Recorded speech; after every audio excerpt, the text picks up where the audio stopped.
The house had never felt as silent as it did after my mom passed away. It was the kind of silence that didn't just fill a room, it pressed against your chest, made breathing harder, and reminded you every second of what was missing.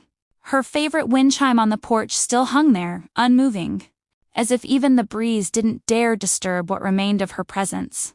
Inside, the wooden floor creaked softly under my feet, but even those familiar sounds felt lonely.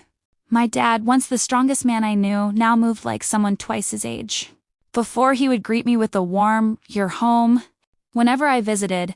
Now he barely looked up, lost in thoughts he never shared. His shoulders, which had always seemed so broad and capable, drooped as if carrying weight too heavy for one man. Grief had carved lines around his eyes, deepened by the long nights he spent awake. One evening, when I entered the living room, I found him sitting quietly in Mom's favorite armchair, the one with the faded floral pattern she refused to throw away. It still smelled faintly of her perfume.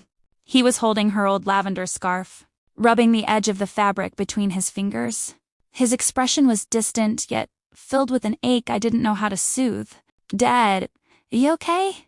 I asked gently. He didn't answer right away.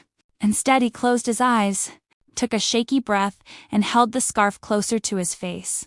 When he finally spoke, his voice was so soft it barely reached me. "I need your help," he said. My heart tightened.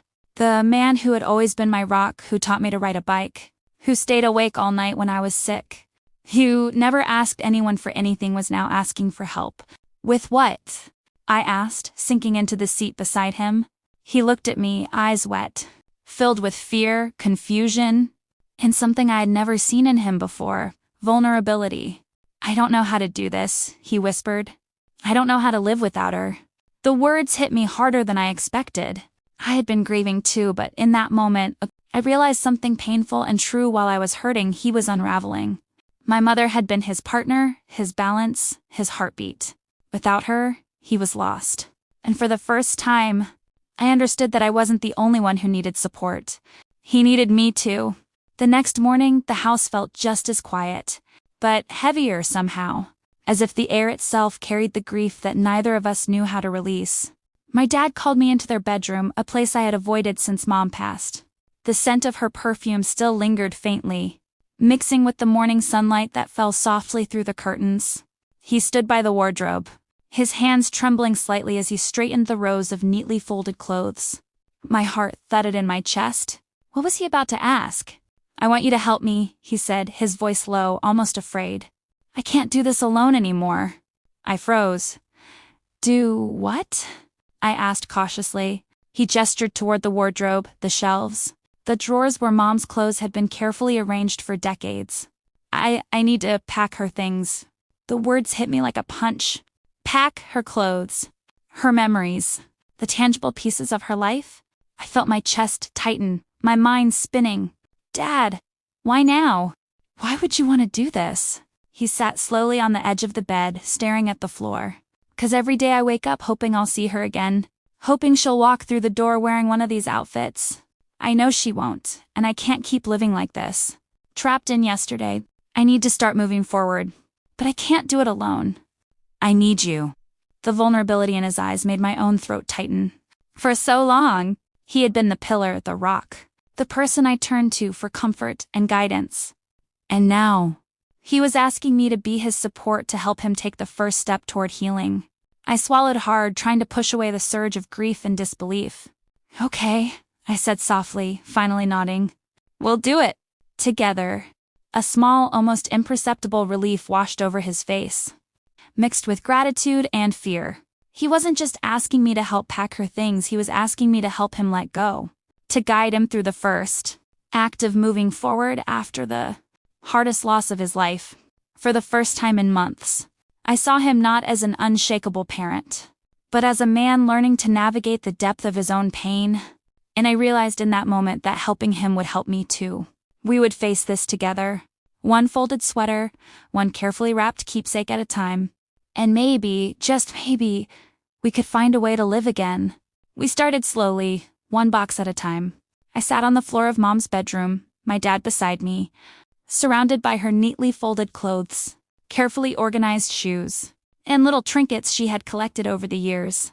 At first, the room felt suffocating. Every sweater, every scarf, every photograph was a reminder of what we had lost. But as we worked, something unexpected began to happen. My dad started talking. At first, it was quiet, hesitant. "Do you remember the time she tried to bake a cake for your birthday and burned it?" he asked, a small smile tugging at the corners of his lips. I laughed softly, remembering her chaotic, flour-covered kitchen. Yes. And she blamed the oven instead of admitting she added salt instead of sugar. We laughed together.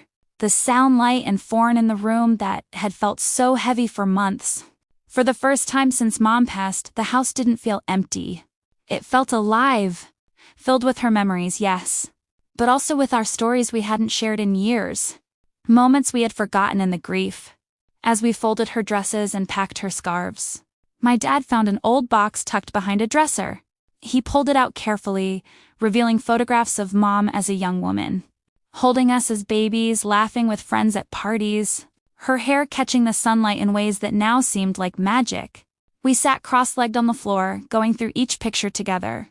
Tears streamed down both our faces, but they were tears of remembrance and gratitude, not just sorrow. He told stories I had never heard about Mom's life before we were born. How she fought for her dreams, how she loved fiercely, and how she had shaped the people we had become. I shared my own memories too, the small, silly, embarrassing things, and the quiet moments of love I hadn't realized mattered so much. As we talked and laughed, the grief didn't disappear, but it softened. It became a bridge instead of a wall, a way for us to connect and heal together. By the time the last box was packed, something had shifted.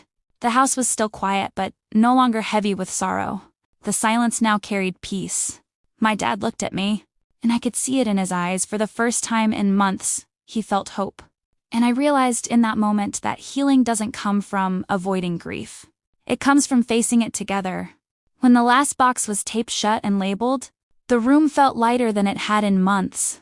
My dad sat on the edge of the bed, staring at the floor, holding the box tightly. His shoulders sagged with exhaustion. But there was something different in his eyes, a mix of relief and uncertainty. He looked up at me, his voice soft and almost hesitant. "What do I do now?" I took a deep breath and placed my hand on his shoulder. "You don't have to do this alone anymore, Dad. You never have to." He blinked, startled. I don't understand." I smiled, holding back tears. "Move in with me. Stay here for a while. Let's face the days together." The shock in his eyes was evident. My dad, the man who had always been strong, proud, and independent, was speechless. "You'd really want that?" he asked, his voice cracking. "Yes," I said simply. "We both need this. You need support. And I need you not just as my father, but as someone I love and want to be close to. We can heal together." He didn't speak for a long moment. Instead, he lowered his head and let a single tear fall. Then another. I knelt beside him, pulling him into a tight hug. His arms wrapped around me, trembling. And for the first time in months, I felt him truly let go of the weight he had been carrying. "I don't know how to thank you," he whispered. "You don't need to," I said. "Just promise me something. Promise me we'll make the days ahead count. Promise me we'll remember her with love, not just pain." He nodded, resting his head against mine. "I promise." That night, we carried the last box out to the car, loading it carefully. As we locked the house one final time, he paused and looked back. "Thank you," he whispered. "Your mom would be proud of us." Driving home together, the streets bathed in the glow of the evening.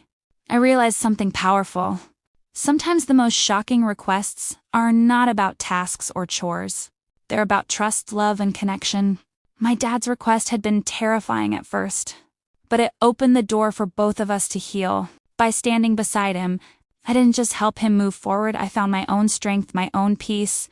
Together, we were beginning a new chapter, carrying her memory not as a weight, but it's a light guiding us toward the future. The house behind us was empty, but our hearts were full.